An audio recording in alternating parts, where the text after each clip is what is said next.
నమస్కారం Shilpa TV news కి స్వాగతం. ముందుగా ముఖ్యాంశాలు. మోంతా తుఫాను పట్ల ప్రజలు అప్రమత్తంగా ఉండాలని హెచ్చరించిన జిల్లా కలెక్టర్ రాజ్కుమారి గనియా. ప్రజలు వ్యక్తిగత సమాచారం విషయంలో అప్రమత్తంగా ఉండేలా చర్యలు తీసుకోవాలని 36వ వార్డు సచివాలయ అడ్మిన్ కు వినతి అందజేసిన చంద్రశేఖర్. కూటమి ప్రభుత్వంలో ప్రజా వ్యతిరేక విధానాలను ప్రతి ఒక్కరూ ప్రతిఘటించాలని పిలుపునిచ్చిన రాజకీయ వామపక్ష యువజన సంఘాల నేతలు. PMJVK భవనాలు ప్రభుత్వ ఉర్దూ కళాశాల సద్భవన భవన్ త్వరితగతిన పూర్తి చేయాలని కోరిన AP ఆల్మేవా నేతలు. నంద్యాల పట్టణ కేంద్రంలో మైనర్ డ్రైవింగ్ పై స్పెషల్ డ్రైవ్ నిర్వహించిన ట్రాఫిక్ పోలీసులు. 22 మంది మైనర్లకు కౌన్సిలింగ్ మరియు జరిమానా. 6 మంది పేకాట రాయిళ్లు అరెస్ట్, నగదు సెల్ ఫోన్లు స్వాధీనం. పాణ్యం మండలంలోని కొత్తూరు గ్రామంలో వెలిసిన శ్రీ వల్లి దేవసేన సమేత సుబ్రహ్మణ్యేశ్వర స్వామి ఆలయంలో ప్రత్యేక పూజలు.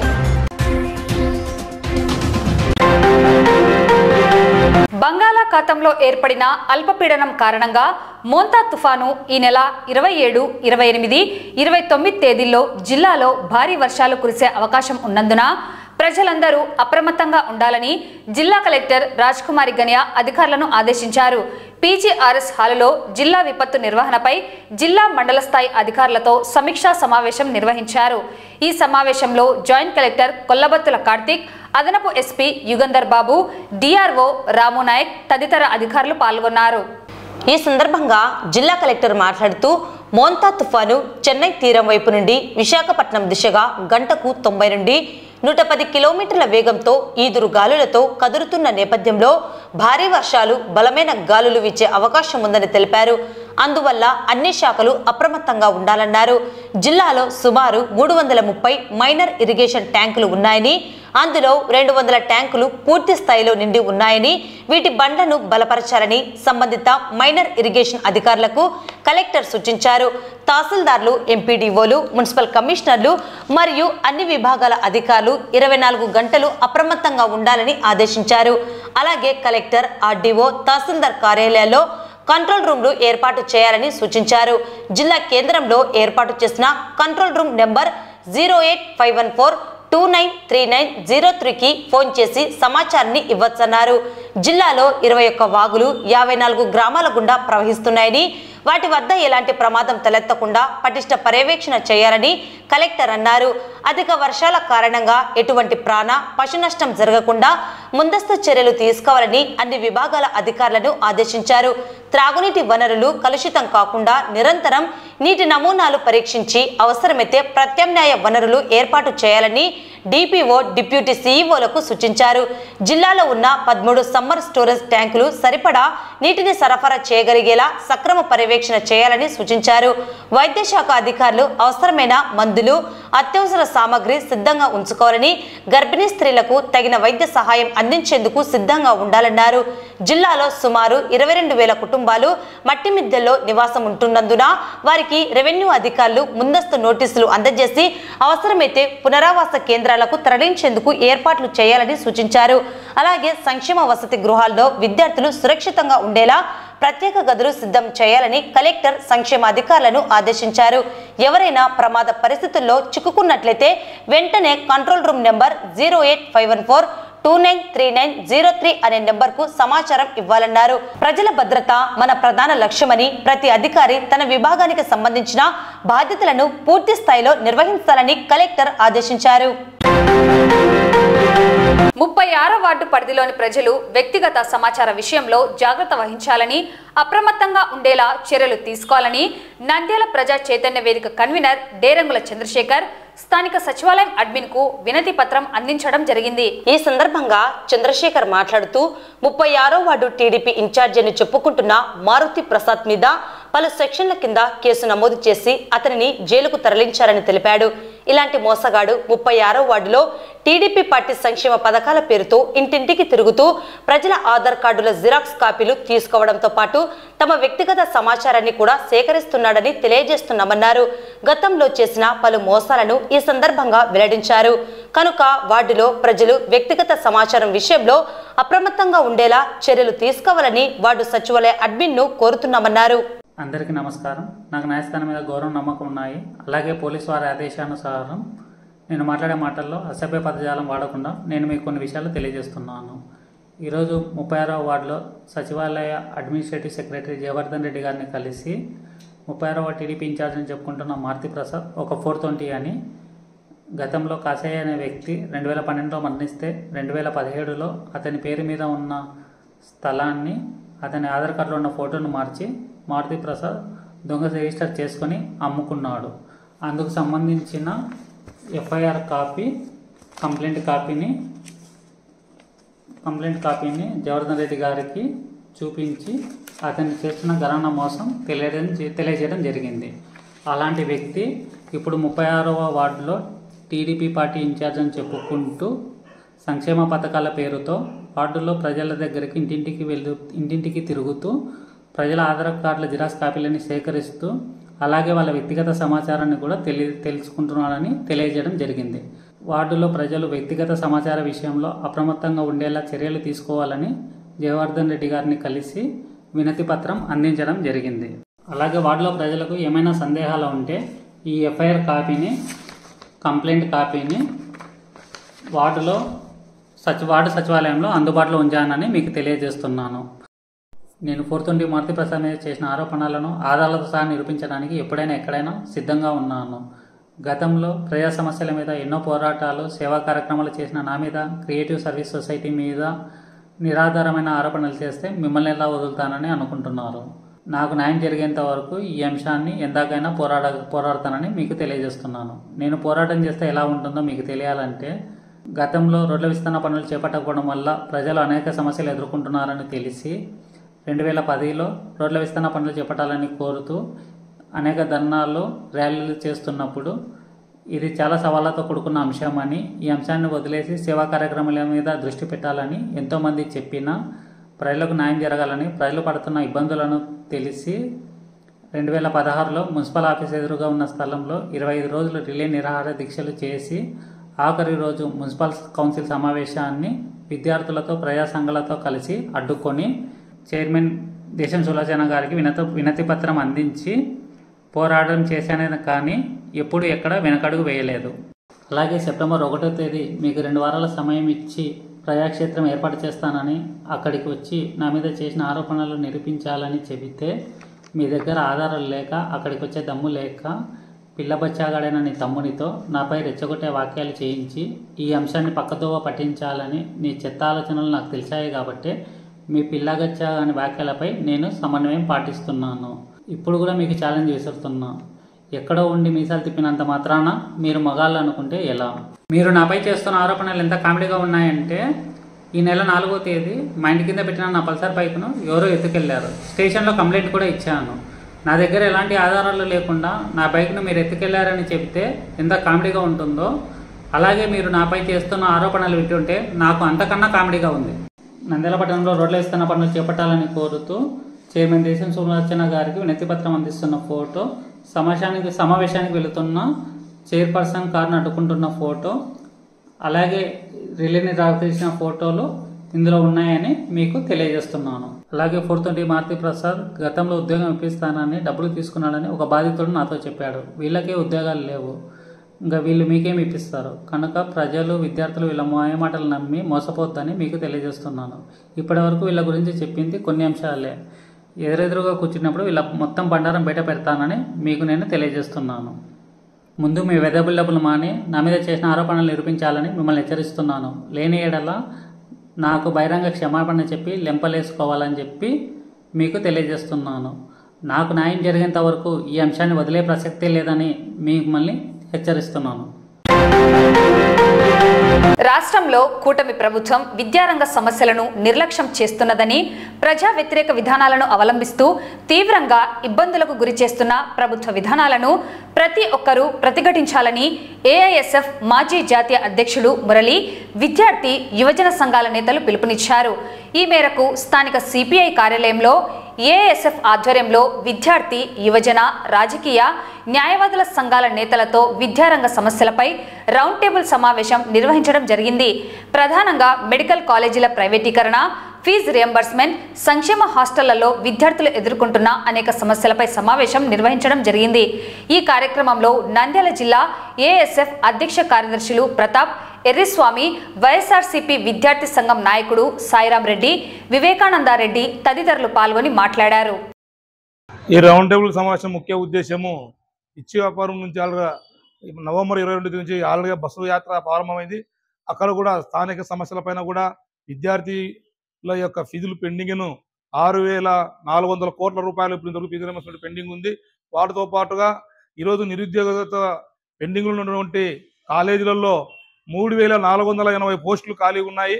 అవి కూడా మంజూరు చేయడంలో ఈ ప్రభుత్వము వైఫల్యం చెందింది. అయితే అతి విచిత్రమైన విషయం ఏంటంటే తండ్రి సీఎం, కొడుకు విద్యాశాఖ మంత్రి అయినప్పటికీ ఈరోజు విద్యార్థి విషయంలో ద్రోహం జరుగుతుంది. నిరుద్యోగులకు నిరుద్యోగ భృతి 3,000 రూపాయలు ఇస్తామని చెప్పిన మాట కూడా అది కూడా దూరం అవుతుంది. వాటితో పాటుగా మనం చూస్తున్నాం, ప్రైవేట్ హాస్పిటల్లో ఆరోగ్యశ్రీలను కూడా బంద్ చేశారు. కాబట్టి అలాంటివి వల్ల బంద్ చేయడం వల్ల నిజమైన పేద రోగులకు కూడా ఆరోగ్యం అందకుండా ఎంతో ఇబ్బందులు గురవుతారు. కాబట్టి అన్నిటిని దృష్టి పెట్టుకుని ఈరోజు ఈ యొక్క ప్రభుత్వం, కూటమి ప్రభుత్వం పైనే ప్రజాగలంగా, విద్యార్థి గలంగా విప్పడానికే బస్సు యాత్రను ప్రారంభించారు. దానికి కూడా ఇక్కడ ఉన్నటువంటి విద్యార్థి, యువజన, ప్రజా సంఘాలు కూడా, అది కాకుండా వామపక్ష పార్టీలు, వైఎస్ఆర్సీపీ పార్టీలు అన్ని కూడా సంపూర్ణ మద్దతుకు కీలక పాత్ర వహించాల్సిందిగా అని చెప్పేసి విజ్ఞప్తి చేస్తున్నాం. నాగరాముడు, ఏఓఎఫ్ జిల్లా కార్యదర్శి. తీసుకున్నటువంటి ఇచ్చాపురం నుంచి రాష్ట్ర వ్యాప్తంగా విద్యారంగ సమస్యలతో పాటు కూటమి ప్రభుత్వం వచ్చిన తర్వాత ఉన్నటువంటి అనేక సమస్యల మీద చేస్తున్నటువంటి బస్సు యాత్రకు వైఎస్ఆర్ కాంగ్రెస్ పార్టీ తరఫున కూడా ప్రజా వ్యతిరేక విధానాలకు వాళ్ళు చేస్తున్నటువంటి పూర్తిగా మేము మద్దతు తెలపడానికి వచ్చాము ఈ రౌండ్ టేబుల్ సమావేశానికి. మరీ ముఖ్యంగా ఈరోజు కూటమి ప్రభుత్వం అధికారంలోకి వచ్చిన తర్వాత విద్యారంగ సమస్యలను పూర్తిగా నిర్వీర్యం చేయడం జరిగింది. ఎందుకంటే మనం చూసాం, ఈరోజు ఫీజు రియంబర్స్మెంట్ నిధులను అలాగే ఉంచడం వల్ల ఎంతోమంది పేద మధ్యతరగతి విద్యార్థులు కాలేజీలో సర్టిఫికెట్లు ఇవ్వకపోవడంతో వాళ్ళు ఉపాధి కోల్పోవడం కూడా జరుగుతుంది. అంతేకాకుండా మెడికల్ కాలేజీల విషయం అయితే మనం బాగా గమనించినట్లయితే ఈరోజు కట్టిన మెడికల్ కాలేజీలు స్వతంత్రం వచ్చిన తర్వాత నుంచి ఇప్పటి వరకు కూడా ఎన్ని మెడికల్ కాలేజీలు వచ్చాయో అంతకంటే ఎక్కువ జగన్మోహన్ రెడ్డి గారు 5 సంవత్సరాల్లో 17 మెడికల్ కాలేజీలు తీసుకొని రావడం జరిగింది. చంద్రబాబు నాయుడు గారు ఎప్పుడు కూడా ఎన్డీఏలో నేను కీలక భాగస్వామిగా ఉన్నాను, ఆ రోజు కూడా నేనేం చెప్తే జరుగుతుంది అని చెప్పిన టైంలో కూడా ఆయన ఒక్క మెడికల్ కాలేజ్ కూడా తీసుకురాకపోవడం చాలా దుర్మార్గం. ఇప్పటికీ కూడా తెచ్చిన మెడికల్ కాలేజీలను పేద బడుగు బలహీన వర్గాల మీద ఆయనకున్నటువంటి మనం గమనించినట్లయితే ఇప్పటికీ వాళ్ళకు వైద్యం కానీ విద్య కానీ వాళ్ళకు దూరం చేయాలనే ఒక దుర్మార్గమైనటువంటి ఆలోచనతో వాటిని కూడా ప్రైవేటీకరణ చేయడం ఎంతవరకు సమంజసం అని చెప్పేసి కూడా మేము కూడా ఈరోజు ప్రశ్నిస్తున్నాం. ఇవన్నీ గమనించినట్లయితే 10-15 వేల కోట్లు ఈ మేజర్ సమస్యలు తీరుతాయనే కూడా మేము ఇవి చేయము అవే చేస్తామని చెప్పేయడం అనేది ఎంతవరకు సమంజసం. కాబట్టి ఒక్కసారి ఇవన్నీ ప్రజలందరూ కూడా, ముఖ్యంగా ప్రజలందరూ విద్యార్థులైతేనేమి, తర్వాత యువకులైతేనేమి, మహిళలైతేనేమి, రైతులైతేనేమి, ఇట్లా అనేక సంఘాల వాళ్ళు కూడా ఈ ప్రభుత్వం యొక్క విధానాన్ని, ఏ విధంగా ఆలోచన విధానాన్ని గమనించాలని చెప్పేసి కూడా మేము కోరుకుంటున్నాం. నా పేరు వివేకానందరెడ్డి. నేను వైఎస్ఆర్సీపీ గ్రీవియన్స్ సెల్ అధ్యక్షునిగా నంద్యాల అసెంబ్లీ కాన్స్టిట్యున్సీకి ఉన్నాను. అలాగే వైఎస్సీపీ లీగల్ సెల్ సభ్యునికి కూడా కొనసాగుతున్నాను. మా డిస్ట్రిక్ట్ లీగల్ సెల్ తరఫున ఈరోజు ఏఎస్ఎఫ్ వాళ్ళు ప్రైవేట్ పరం చేయాలనేటువంటి, మెడికల్ కాలేజీలను ప్రైవేట్ పరం చేయాలనేటువంటి కూటమి యొక్క ఆలోచనకు వ్యతిరేకంగా వాళ్ళు ఇచ్చాపురం నుంచి హిందూపూర్ వరకు బస్సు యాత్రను ఆల్రెడీ 22వ తేదీ నుంచి ప్రారంభం చేశారు. అది మన నంద్యాల జిల్లాకు 8, 9 తేదీల్లో రావడం జరుగుతుంది. అందుకుగాను ఏఎస్ఎఫ్ వాళ్ళ యొక్క ఆహ్వానం మేరకు మేము ఈ రౌండ్ టేబుల్ సమావేశంలో పాల్గొనడానికి వచ్చాము. వైఎస్ఆర్సీపీ లీగల్ సెల్ తరఫున కూడా నిన్న కోటి సంతకాల సేకరణ కార్యక్రమాలను చేస్తున్నాము. ప్రభుత్వ వ్యతిరేక కార్యక్రమాల్లో ఏఎస్ఎఫ్ వాళ్ళు కానీ, మిగతా పార్టీలు, ఏ పార్టీలు వాళ్ళు కూడా చేసేటువంటి కార్యక్రమాలకు మేము అందరం ముందుండి వాళ్ళకి మద్దతు తెలియజేసి వారు చేసే పోరాటానికి కూడా మేము సహాయ సహకారాలు అందిస్తామని, అదేవిధంగా ఈ జగన్మోహన్ రెడ్డి గారు చేసినటువంటి 17 మెడికల్ కాలేజీలు మన ఆంధ్ర రాష్ట్రానికి తీసుకురావడం జరిగింది. ఆ మెడికల్ కాలేజీలు గతంలో ఏ గవర్నమెంట్ కూడా ఎవరు కూడా ఆలోచన చేయలేదు. ఈయన పేద ప్రజలకు మంచి వైద్యను విద్యా ఎడ్యుకేషన్ కూడా అందించాలనే ఉద్దేశంతో ఈ కార్యక్రమాలు చేసి కాలేజీలు తీసుకొచ్చారు. అందులో 5 కాలేజీలు అకాడమిక్ ఇయర్ స్టార్ట్ అయ్యి 2వ సంవత్సరానికి కూడా చేరుకున్నాయి. అదేవిధంగా మిగతా కాలేజీలు 60-70% నిర్మాణాలు పూర్తయ్యాయి.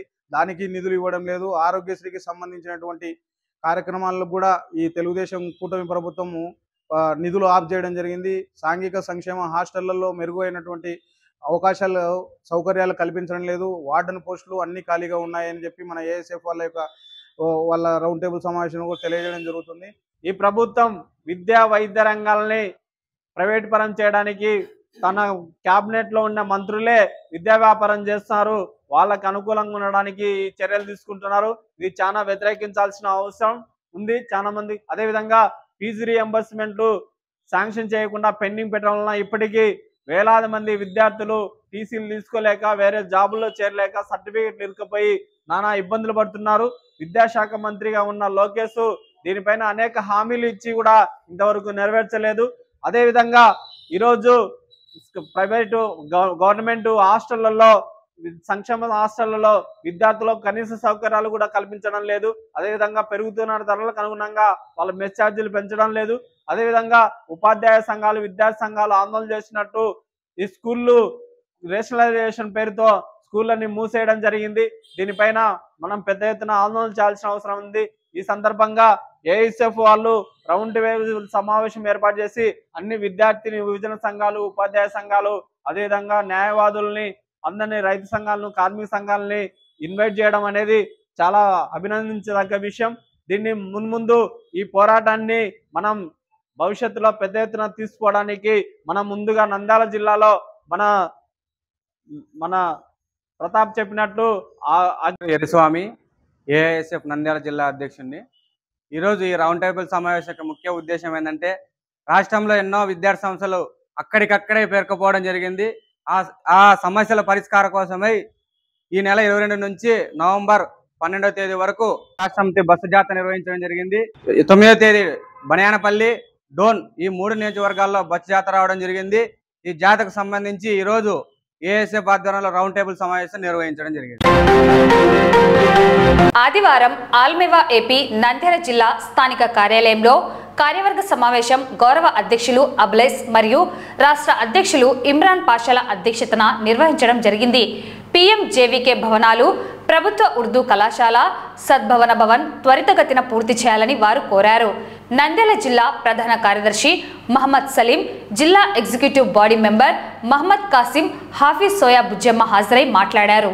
ఈ సమావేశంలో వారు మాట్లాడుతూ PMJVK క్రింద 6 భవన సముదాయాలు మంజూరు కావడం, వాటిలో 4 భవన సముదాయాల నిర్మాణం అసంపూర్తిగా ఉన్నాయని వాటిని త్వరలో పూర్తి చేయాలని పేర్కొన్నారు. అలాగే మిగిలిన 2 భవనాలు నిర్మాణానికి నోచుకోలేదని వాటి నిర్మాణాన్ని వెంటనే ప్రారంభించాలని కోరారు. PMJVK కింద కమ్యూనిటీ హాల్ మరియు ప్రభుత్వ ఉర్దూ జూనియర్ కళాశాల భవన నిర్మాణాలు వెంటనే పూర్తి చేయాలని, తద్వారా మైనార్టీ విద్యార్థులకు ఎంతో ప్రయోజనాన్ని చేకూర్చిన వారు అవుతారని తెలియజేశారు. PMJVK కింద నందమూరి నగర్లో ఏర్పాటు చేస్తున్న హాస్టల్ ప్రాంతంలో బాలికల రక్షణార్థం నంద్యాల పట్టణ 4వ పోలీస్ స్టేషన్ను ఏర్పాటు చేయాలని కోరారు. ఈ కార్యక్రమంలో రాష్ట్ర కార్యవర్గం నబీ రసూల్, మాలిక్ బేగ్, అమీరుద్దీన్, మునీర్ అహ్మద్ మరియు జిల్లా కార్యవర్గం మహమ్మద్ కాసిం, మహమ్మద్ గౌస్, హఫీజ్, సోయబ్ జమాన్, శేక్షావలి, జిషాన్, న్యామతుల్లా, రఫీ తదితరులు పాల్గొన్నారు. నిర్మాణం పూర్తి కాకుండా ఉన్నాయి. ఆ 2 బిల్డింగ్స్ లో మొదటిది ఏమిటంటే కమ్యూనిటీ హాల్. ఈ కమ్యూనిటీ హాల్ గురించి ప్రస్తావనే లేకుండా పోయింది. రెండోది ఏమిటంటే గవర్నమెంట్ ఉర్దూ కళాశాల. ఈ గవర్నమెంట్ ఉర్దూ కళాశాల దాదాపు 6 సంవత్సరాల నుంచి ఆల్మెవా ఎంతో కృషి చేసి సాధించుకుంది. ఎన్ని గవర్నమెంట్లు మారినా, ఎన్ని ఎమ్మెల్యేలు మారినా పట్టు విడవకుండా మన గౌరవ అధ్యక్షులు అబుల్ సార్ కానివ్వండి, పూర్తి టీం ఆల్మెవాతో కానివ్వండి ఎంతో కృషి చేసి విద్యార్థులకు చదువు ఎంతో ఉపయోగకరంగా ఉంటుంది, అది కాస్త మైనార్టీలో ఎంతో అవసరమని సాధించుకున్న తర్వాత పిల్లలు కూర్చొని చదువుకోవడానికి బిల్డింగ్ లేక భవనం లేక ఎంతో ఇబ్బంది పడుతున్నారు. తిరిగి శాంక్షన్ చేసినప్పటికీ కూడా నిర్మాణం కాకపోతే చాలా శోచనీయమైన విషయం ఇది. కాబట్టి వీలైనంత త్వరగా ఇంకా 20% PMJVK కింద ఉన్న బిల్డింగ్ని పూర్తి చేయవలసిందిగా, అదేవిధంగా ఎటువంటి నిర్మాణానికి నోచుకొని కమ్యూనిటీ హాల్ కానివచ్చు, గవర్నమెంట్ ఉర్దూ కళాశాల కావచ్చు, ఈ రెండు కూడా వీలైనంత త్వరగా ప్రారంభించాలని ఈ మీటింగ్ గుండా మిమ్మల్ని కోరుతున్నాము. ఈరోజు అల్మేవా డిస్ట్రిక్ట్ బాడీ మీటింగ్ జరిగింది. దీంట్లో ప్రధానంగా ఉర్దూ జూనియర్ కళాశాలలో దాదాపుగా 200 బాలికలు చదువుతున్నారు. ఆ బాలికలకు సరైన బిల్డింగ్ లేకపోవడం వల్ల, వాళ్ళకు సొంత బిల్డింగ్ లేకపోవడం వల్ల వేరే కళాశాలలో నడుపుతున్నారు. కాబట్టి వారికి త్వరగా ఆ బిల్డింగ్ను నిర్మించి ఇవ్వాలని మేము అల్మేవా తరఫున డిమాండ్ చేస్తాం. ఈరోజు అల్మేవా మీటింగ్లో జిల్లా స్థాయి మీటింగ్ సమావేశం జరిగింది. ఈ జిల్లా స్థాయి మీటింగ్ సమావేశంలో మేము ఇన్ని రోజుల నుంచి పోరాడి సాధించుకున్న మహిళా జూనియర్ కళాశాల, మైనార్టీ జూనియర్ కళాశాల అండ్ 3 గ్రూపులు ఉన్నాయి. MPC, BiPC, CEC groups. ఈ గ్రూపుల్లో ఉండేటి వాళ్ళు ఇప్పుడు దాదాపు దేవుని దయ వలన పిల్లోళ్ళు కూడా ఎక్కువైనారు. గవర్నమెంట్ ప్రోత్సాహంతో 4 లెక్చర్స్ ఇచ్చారు. కానీ వాళ్ళ కూర్చోవడానికి వసతికి గవర్నమెంట్ పీవీఎస్ కాలేజ్లోనే జరుగుతుంది. వాటి యొక్క పక్కన నిర్మాణంలో స్థలం ఉంది. ఆ స్థలంలో government junior college, Urdu college ఏర్పాటు చేయాలని ఈ విధంగా మనకు మినిస్టర్ గారిని, నంద్యాల మినిస్టర్ గారిని కోరుకుంటున్నాము. ప్లస్ ఇంకొక తీర్మానం తీసామంటే, ఆల్రెడీ మనకు సెంట్రల్ నుంచి శాంక్షన్ చేసి హాస్టల్ సముదాయం 6 బిల్డింగ్స్ శాంక్షన్ చేశారు. దానికి గౌరవ ముఖ్యమంత్రి గారు నారా చంద్రబాబు నాయుడు ఆదేశాలు ఇచ్చారు. 30-40% ఇన్కంప్లీట్ అయిన బిల్డింగ్ను త్వరగా పూర్తి చేయాలన్నారు. ఆ విధంగా నంద్యాలలో కూడా ఇప్పుడు 40% బిల్డింగ్ ఇన్కంప్లీట్లో ఉంది. దానిగా త్వరగా పూర్తి చేయాలని కోరుకుంటున్నాము. కార్యవర్గ సమావేశంలో ముఖ్యంగా 6 బిల్డింగ్లు అల్మేవా తరఫు నుండి శాంక్షన్ అయ్యేవి. 4 80% అయినవి, మిగతా 20% త్వరితగతిన పూర్తి చేయాలని మినిస్టర్ గారికి విన్నవించడం అయినది. తర్వాత 2 బిల్డింగ్లు కట్టడానికి నోచుకోలేదు. ఆ బిల్డింగ్లు ఇప్పుడు ప్రజెంట్ అల్మేవా చూపించినది, అల్మేవా ఇంటర్మీడియట్ కాలేజ్ ఉన్నది, ఆ స్థలం ఉన్నది. దాని పక్కన ఆ స్థలంలో ఆ మైనార్టీ కాలేజు కట్టమని అల్మేవా తరపు నుండి మినిస్టర్ గారికి, ఫారూక్ మినిస్టర్ గారికి, మైనార్టీ మినిస్టర్ ఉన్నారు కాబట్టి ఈ మైనార్టీ బిల్డింగ్స్లో కట్టవలసిందిగా అల్మేవా తరపు నుండి కోరుతున్నాము. ఆ విధంగానే 4 బిల్డింగ్లు అక్కడ సెక్యూరిటీ పరంగా బాధ్యత ఉంది కాబట్టి మినిస్టర్నే గారిని కోరుతున్నాము. ఏమంటే అక్కడ 4వ పట్టణ పోలీస్ స్టేషను నందమూరి దగ్గర 4వ పట్టణ పోలీస్ స్టేషను కట్టవలసిందిగా అల్మేవా తరపు నుండి డిమాండ్ చేస్తున్నాము. ముఖ్యంగా ఇంటర్మీడియట్ కాలేజ్ బిల్డింగ్ కట్టలేదు. ఆ బిల్డింగ్ కాలేజు త్వరితగతిన పూర్తి చేయాలని, నెక్స్ట్ అకాడమీకి లోపల కట్టాలని మినిస్టర్ గారిని ప్రాధేయపడుతూ కోరుతున్నాము. Thank you very much. Road ప్రమాదాల నివారణ కార్యక్రమంలో భాగంగా నంద్యాల జిల్లా ఎస్పీ సునీల్ శరణ్ ఆదేశాల మేరకు Nandyal sub division ASP Javali సూచనలతో ట్రాఫిక్ ఇన్స్పెక్టర్ మల్లికార్జున గుప్తా ఆధ్వర్యంలో ట్రాఫిక్ పోలీసులు పట్టణ కేంద్రంలో మైనర్లు వాహనాలు నడపడంపై ప్రత్యేక డ్రైవ్ నిర్వహించబడింది. ఈ సందర్భంగా 22 మంది మైనర్లు చట్టవిరుద్ధంగా 2 వీలర్స్ వాహనాలు నడుపుతున్నట్లు గుర్తించి ఒక్కొక్కరికి 5,000 రూపాయల జరిమానా విధించడంతో పాటు వారి తల్లిదండ్రులను, సంరక్షకులను స్టేషన్ వద్దకు పిలిపించి రహదారి భద్రత, మైనర్లు వాహనాలు నడపడం వల్ల కలిగే చట్టపరమైన పరిణామాలు మరియు బాధ్యత గల పర్యవేక్షణ అవసరంపై అవగాహన కల్పించారు. అదనంగా మైనర్లకు ట్రాఫిక్ నియమాలు మరియు సురక్షిత డ్రైవింగ్ పద్ధతులపై ట్రాఫిక్ ఇన్స్పెక్టర్ కౌన్సిలింగ్ ఇవ్వడం జరిగింది. నంద్యాల 2వ పట్టణ పరిధిలోని ఓ పేకాట స్థావరంపై పోలీసులు చేసిన మెరుపు దాడుల్లో 6 మంది పేకాట రాయిళ్లు పట్టుబడ్డారు. వీరి వద్ద నుండి 1,30,000 రూపాయల నగదు మరియు 4 సెల్ ఫోన్లు, పేక ముక్కలను పోలీసులు స్వాధీనం చేసుకున్నారు. ఈ దాడిలో 1 town CI Sudhakar Reddy, police సిబ్బంది పాల్గొన్నారు. పేకాట రాయిళ్లను 2వ పట్టణ పోలీస్ స్టేషన్ కు తరలించి విచారిస్తున్నట్లు సమాచారం.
పాణ్యం మండలంలోని కొత్తూరు గ్రామంలో వెలిసిన శ్రీ వల్లి దేవసేన సమేత సుబ్రహ్మణ్యేశ్వర స్వామి ఆలయ ఈవో రామకృష్ణ ఆధ్వర్యంలో కార్తీక మాసం మొదటి ఆదివారం సందర్భంగా ప్రత్యేక పూజలు నిర్వహించారు.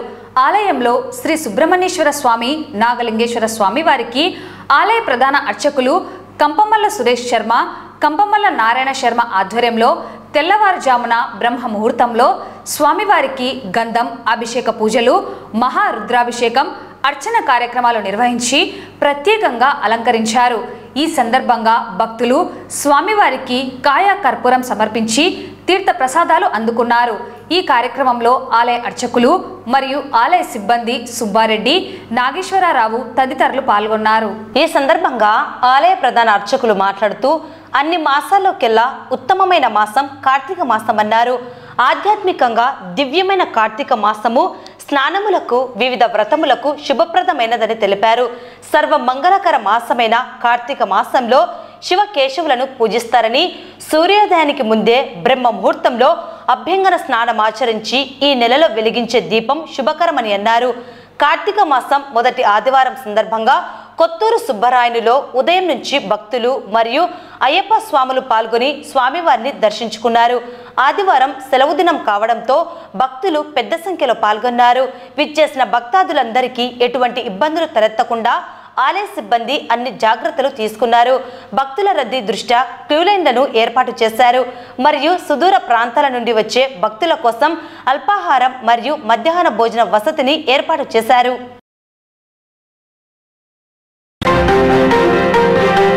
వార్తలు ముగించే ముందు ముఖ్యాంశాలు మరోసారి.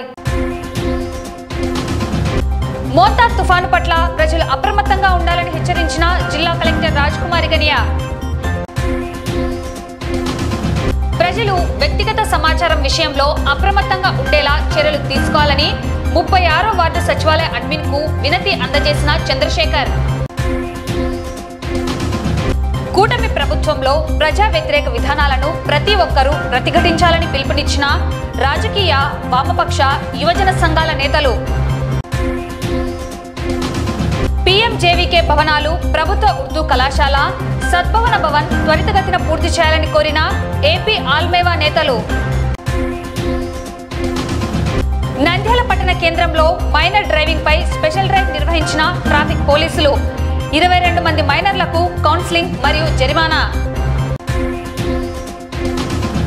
6 మంది పేకాట రాయిళ్లు అరెస్ట్, నగదు, సెల్ ఫోన్లు స్వాధీనం. పాణ్యం మండలంలోని కొత్తూరు గ్రామంలో వెలిసిన శ్రీ వల్లి దేవసేన సమేత సుబ్రహ్మణ్యేశ్వర స్వామి ఆలయంలో ప్రత్యేక పూజలు.